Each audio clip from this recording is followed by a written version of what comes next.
기자부대, hop on the beat!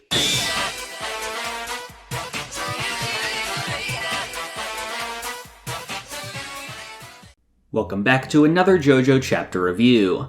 This time we're taking a look at chapter 15 of the JoJOLands titled Bigmouth Strikes Again.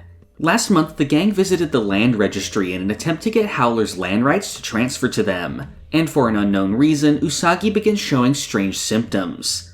This time we pick up right where we left off with Usagi's breathing having stopped. Charming Man says that Usagi has a pulmonary edema, meaning fluid is building up in his lungs, which he thinks is caused by drug intoxication. Usagi tells Dragona to ask his stand for a straw. As you might remember, his stand, the Mate Kudasai, can turn into anything as long as someone else asks for it. Using the straw, he stabs himself to let the built-up fluid out, allowing him to breathe again. Jodio and Pako show up and they get him into the car. In Usagi's body, we see a new stand attacking him from the inside. Usagi tells them that there's some kind of stand inside him and that they should drive away to get outside the user's range. He says that the stand is attacking his heart, causing blood not to pump properly, which is why his capillaries are leaking fluid. Charming Man doesn't believe him, however, and thinks that Usagi is just a junkie and that he's lying to them. Usagi admits to having used drugs in the past, but that this is something else. Jodio stops to consider when a stand could have entered Usagi's body. They think it could have been the guards at the registry or the woman working there that could have been stand users. After this, they see an ambulance pass by and pick up the woman who is showing the same symptoms as Usagi. Blood starts spurting from her eyes, showing what will happen to Usagi if the symptoms continue. Jodio thinks that the stand must have been left as a trap on the deed and attacked anyone who investigated it.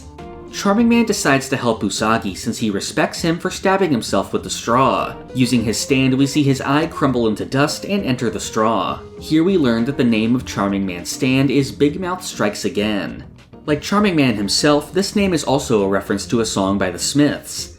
Inside Usagi, the eye rematerializes and looks around. He asks for some light, and Usagi's stand responds by turning the straw into a light source, revealing the enemy stand.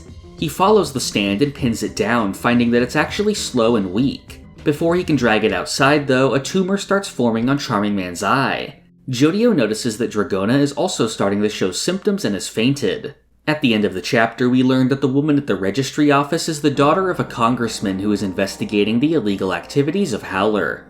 This was a really interesting chapter. Once again, we're introduced to a new stand. I find this one pretty cool since it's like a much more interesting version of Lovers. While Lovers was inside Joseph's body and manipulated his pain receptors, that fight did not even come close to showing the full potential of a stand that enters your body. This new stand already has done some very interesting stuff since by attacking certain areas of the body, it seems to be able to replicate any disease it wants. That's the part I find interesting. It doesn't actually give you a disease, but it does the same thing that a disease would do to you. Having a stand be able to instantly cause cancer to form or to make a crazy rash break out is really cool, so I'm very interested to see what it's going to do next month. The other big highlights of the chapter for me were Charming Man and Usagi.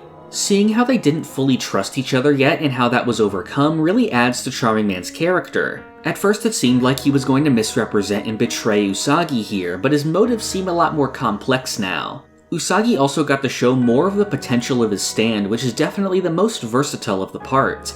The moment I really liked was how he was still able to create a light source while still remaining as a straw, and I wonder what other kinds of combinations of items we could see if they get requested in the future. Finally, the biggest question here is what Howler has to do with all this. We learned that the girl at the land registry is the daughter of a congressman investigating Howler. Now my main question would be, if Howler wanted to target her, why would the stand be placed on the deed if they didn't already know that she was going to look at it?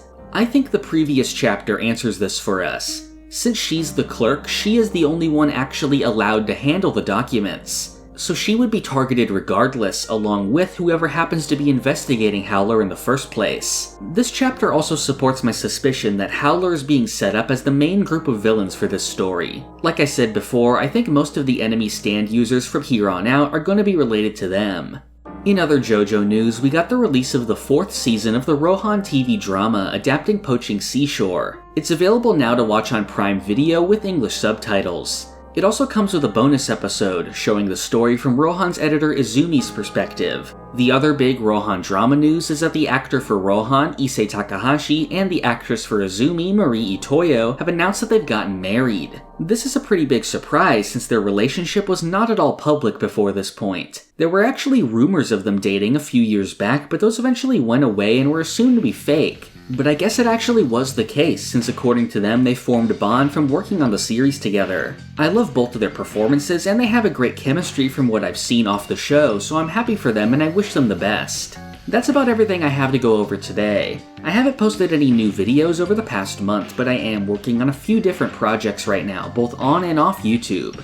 You can expect a couple big videos from me soon, so make sure you're subscribed and that you've clicked the notification bell to know when I upload. If you want to get updates on new videos and any important JoJo news, join the Hum and Beat Discord using the link in the description. Finally, I'd appreciate it if you help support the channel on Patreon. There you can get Discord perks and you can submit patron questions. I usually answer questions at the end of my main videos, so if you want to send one, you can post it in my page's community chat or DM it to me directly.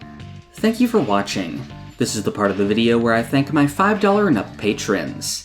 Thank you to Sloth Dog, Doorbell, Crayon, Rigovids, Zucato, Pumpkin Doge, Marrow, Almighty Quarth, Gatlin Grove, Lime Jinjo, Sponge Cake, Cakex, Feliciano Rabaja, Rayana Meme, Christian McDonough, Emmanuel Etienne, Pulse Dog, Great Riek, Carmotrina, Zach Greenfield, FIFO, Rob Goliath, Jacob Smith, Big T, C Manga, Minty, Gold, Red Hot Mayonnaise, Jolene, Monticelli, Zenkai, and Adrian.